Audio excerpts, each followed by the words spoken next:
नमस्कार। आज हम एक काफी उलझी हुई कहानी पर बात करने वाले हैं, रिमवा की कहानी। जी। एक 19 साल की लड़की जो प्रेम, परंपरा और क्या कहें बढ़ती हुई सामाजिक हैसियत के बीच कहीं फंसी हुई है। हाँ, हमारे पास जो जानकारी है उसके हिसाब से भादों की तीज का दिन है। और रिमवा अपने पति सेंटुआ के लिए पूरी श्रद्धा से निर्जला व्रत रखे हुए है। लेकिन पर्दे के पीछे कुछ और ही चल रहा है। उसके पिता महात्म दुबे। हाँ, वो उसकी मर्जी के खिलाफ कहीं और एक ज्यादा अमीर घर में उसकी दूसरी शादी की तैयारी में। ये जो कहानी के हिस्से हैं, इनसे जो तस्वीर बनती है वो वाकई बड़ी जटिल है। बिल्कुल। तो आज इसी पर गौर करते हैं। ये सामाजिक प्रतिष्ठा का दबाव, प्रेम की अपनी ताकत और एक व्यक्ति की अपनी किस्मत से लड़ाई। कहानी शुरू होती है रिमवा के अपने बदलाव से। 19 साल की है, सुंदर है, प्रकृति से लगाव है। शादी को 3 साल हो चुके हैं, लेकिन पहले उसे ये तीज त्योहार ये सब ढकोसला लगता था। अच्छा। हाँ, फिर वो सेंटुआ से मिली और उसके मन में एक इज्जत, एक प्रेम जागा। और इसी वजह से इस बार वो न सिर्फ व्रत रख रही है, हम्म, बल्कि सेंटुआ के लिए एक मेज पोश भी बना रही हैं। पहली बार। हाँ, अपने हाथ से। लेकिन तभी उसकी चचेरी बहन खुशबुआ एक तरह से बुरी खबर लाती है। क्या खबर? खबर ये है कि रीमुआ की माँ यानी बड़की माई उसकी दूसरी शादी की बात चला रही हैं। और वजह?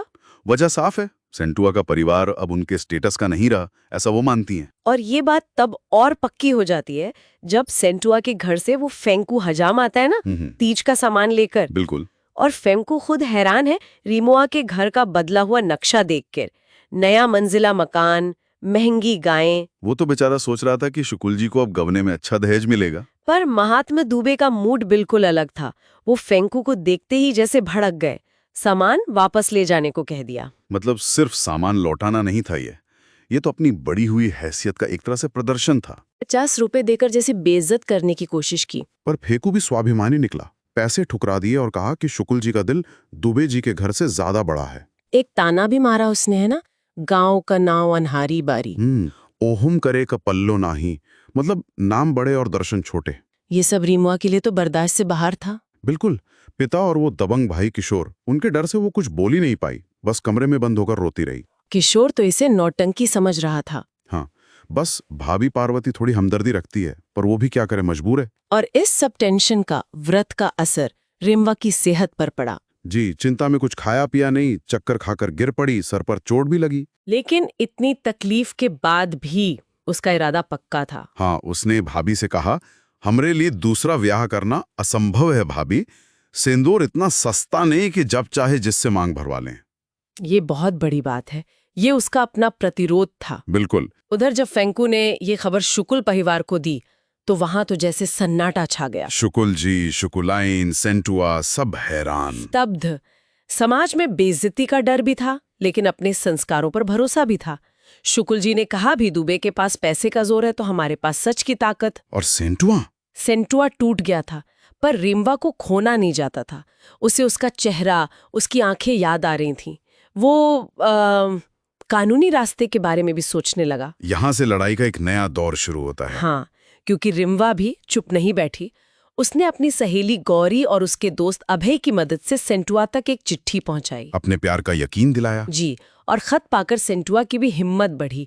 वो लोग कॉलेज में मिले। कस्में वादे हुए होंगे, हाँ, साथ निभाने के। लेकिन मुश्किल ये हुई कि रीमवा का भाई किशोर, उसने उन्हें देख लिया। ओहो, फिर तो घर पे हंगामा हुआ होगा। जाहिर है, रीमवा का कॉलेज जाना बंद करा दिया गया। और अब महात्म दुबे ने सीधी शर्तें रख दी सेंटुआ के सामने। क्या शर्तें थीं? 6 महीने में सरकारी नौकरी, घर की हालत सुधारो और रीमवा के नाम जमीन लिखो। ये तो लगभग नामुमकिन शर्तें थी सेंटुआ के लिए उस वक्त। बिल्कुल। और साथ ही वो गणेश नाम का जो विधुर इंजीनियर था, उससे रीमवा का रिश्ता पक्का करने की तैयारी जोरों पर शुरू हो गई। रीमवा शुरू में चुप रही। हाँ, अंदर ही अंदर घुट रही थी, पर आखिरकार उसने विरोध किया। सबके सामने? परिवार के सामने दूसरी शादी से साफ इनकार कर दिया। उसे थप्पड़ भी पड़ा इस पर वो अपनी बात पर अड़ी रही। हाँ, वो पीछे नहीं हटी। उसका ये इनकार कहानी में एक अहम मोड़ है, दिखाता है कि दबाव के खिलाफ आवाज उठ सकती है। अब सेंटुआ के सामने क्या रास्ता था? उसे लगा कि जल्दी पैसा कमाने का एक ही तरीका है। नौकरी तो अनिश्चित थी, तो उसने दुबई जाने का फैसला किया। विदेश। हाँ, उसके पिता शुकुल जी को थोड़ा शक था इस रास्ते पर।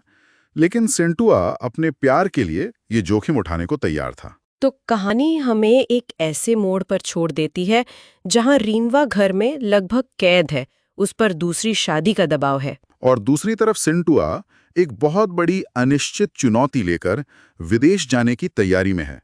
कोई गारंटी नहीं कि वो सफल होगा। यहाँ सोचने वाली बात यही है कि जब व्यक्तिगत भावनाएं और ये सामाजिक प्रतिष्ठा आमने सामने होती हैं, तो नतीजा क्या होता है? क्या प्रेम इन सब मुश्किलों को पार कर पाएगा या समाज का दबाव रिश्तों को खत्म कर देगा?